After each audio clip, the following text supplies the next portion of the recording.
We've heard about so much empowerment programs by the government, but today our focus will be on youth empowerment, the media coverage of youth empowerment. My guest is Dr. Arume Salifu. He is the founder, Africa Youth Growth Foundation, and also he was a media monitor for the United Nations Development Program. And we're talking about media, of course, and how the media has fared when it comes to covering issues relating to youth empowerment. You're welcome. Thank you. Before we proceed into youth empowerment and all of that, who would you say a youth is? Well, we have different definitions, depending on the environment and the situation. Contextually, in Nigeria, we look at an average age of 15 to 34 as a youth. But of course, at the level of the United Nations, we know that it's anything between 15 to 18, that could be described as a youth. But of course, we see that even regardless of the kind of definition we see at the level of the United Nations, or even in terms of our constitution as a country, in reality, we still have a lot of persons, even at 40, still considering themselves as youth. So it's going to be relative, it's going to be contextual, so to speak, in terms of definition of a youth. Okay, but one would think, based on what you just said about the United Nations rating of a youth from 15 to 18, one would think that's teenagers, not youth. So what's the difference between a teenager and a youth? Well, there's really not much of a difference, except the level of maturity. In reality, in the developed world, if you want to consider yourself as a youth after 18, you are free. But the truth is, you would have achieved much more than what your contemporary in this part of the world would have been able to achieve. So it's neither here nor there. So it's something that you cannot really say this is the. Okay, so there's no hard and fast rule as to who a youth is. Of course. So what is youth empowerment then? Yes, youth empowerment has to do with any process that promotes and projects, the process of giving young people necessary skills, knowledge, opportunities to gain access to resources and to be able to develop themselves, and to be useful to themselves, their communities, and even the larger society. So anything that provides that platform could be described as youth empowerment. Okay, so where does the media come in when we talk about youth empowerment? Yes, the media essentially is supposed to set the agenda because that is their constitutional and traditional responsibility.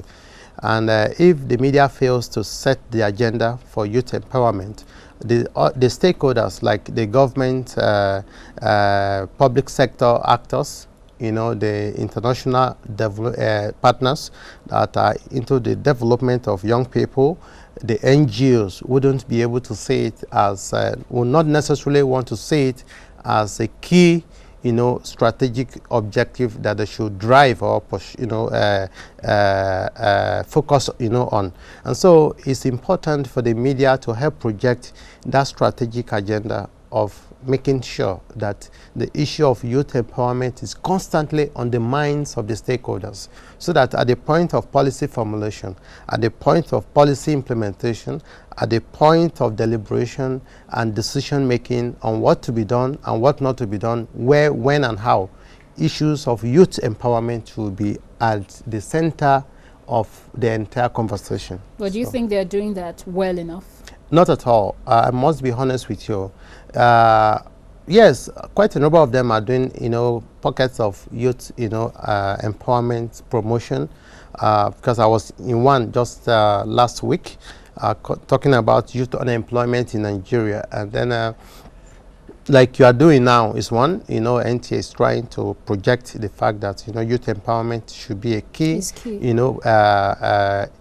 Objective of any stakeholder in the society, not just the government. And so I think to a large extent they are trying, but of course there's room for improvement. They need to do much more than what they are doing currently. Okay, we probably will come to that room for improvement. Okay. Yes, but for now, Away from the traditional media now, maybe print, broadcast, yes. What role do you think, how do you think social media can be used as a tool to drive youth empowerment forward? Well, truly, social media remains a vital, critical instrument of our generation in driving, any agenda, not just youth empowerment. You talk of corporate marketing. Social media has now become the mainstream, driver of their objective. However, mainstreaming this to youth empowerment, we have different stakeholders. So if you are looking at the youth themselves, we all know that we have quite a number of them that are very active on social media. Facebook, Twitter, Instagram, Telegram, name it. So they are all on it. So if you want to you want to get across to this demography, you must ensure that you maximize the application and utilization of social media. You would be shortchanging yourself if you remove social media from the engagement process of the young people. However, the stakeholders that ought to engage the young people using the social media, to what extent they are doing that is another conversation altogether. Because I know that if you go to Ministry of Youth and Sports, the main modern ministry that's supposed to shoulder the responsibility of guaranteeing the promotion and development of youth in the country, you discover that they don't even have up-to-date social media accounts, and how active their social media accounts are is totally different. Then I equally know that development partners, like EU, UNDP, ECOWAS, World Bank, quite a number of them, use leverage on social media to engage the critical mass of youth demography in the country where they work, of course, including Nigeria.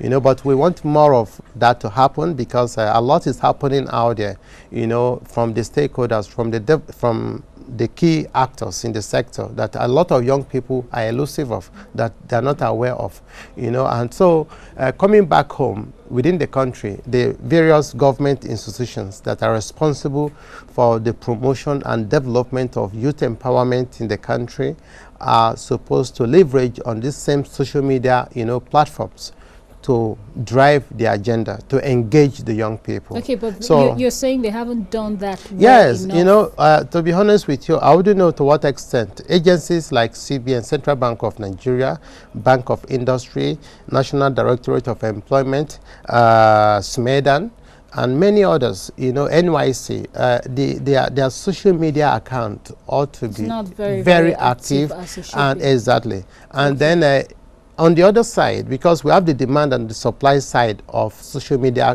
consumption, the supply side and the demand side, in the sense that government agencies, development partners engage the young people through the social media. But how many young people too are equally, leveraging on this information to be very much aware of what is happening and to take advantage of those things that are happening in these organizations. So my advice to every young person out there is that don't just use social media for social interaction, chatting and gisting and gossiping. Make sure that you use this social media to empower yourself. Productively. To exactly, productively apply the opportunity of the social media era to empower yourself, to train yourself, to expose yourself to what is happening around you and even outside the country, because it's actually without boundary, the opportunity that exists. Yeah, now you're the founder of Africa Youth Growth Foundation, which means somehow you're into youth empowerment of course, well. From the very beginning. Now, what are those challenges facing the implementation of youth empowerment programs? Yeah, we have quite a lot of challenges, facing the implementation of youth empowerment program.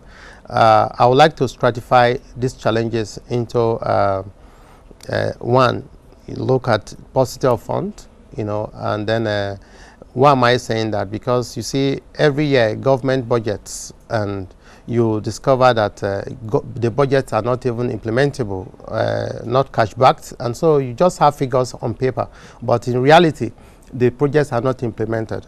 And another thing again is even the processes of generating this project. No needs assessment, no consistent and logical flow of development of any project. And so at the end, you see government throwing money at problems, and at the end, the problems are not solved. So we need certain level of logical planning, starting with needs assessment. Then you look at the baseline of what you want to solve, and then you'll be able to make sure that your activity on the field impacts on the real problem. And then we shouldn't just focus on the symptoms of the problem. We look at the causes, the root causes of the problem. So look at solving things from the roots. Yes, from the very exactly. source of Yes, it, not just yes. the peripheral. Most of the things we do are mere, window dressing, not hitting the root. Exactly, the root cause of the problem. We should round off on that note, because that's actually all we have time for this segment. But then, basically, those are more or less recommendations from Dr. Arume Salifu, founder, Africa Youth Growth Foundation. We've been talking about media coverage of youth empowerment. Thank you very much for being part of the Media Review segment.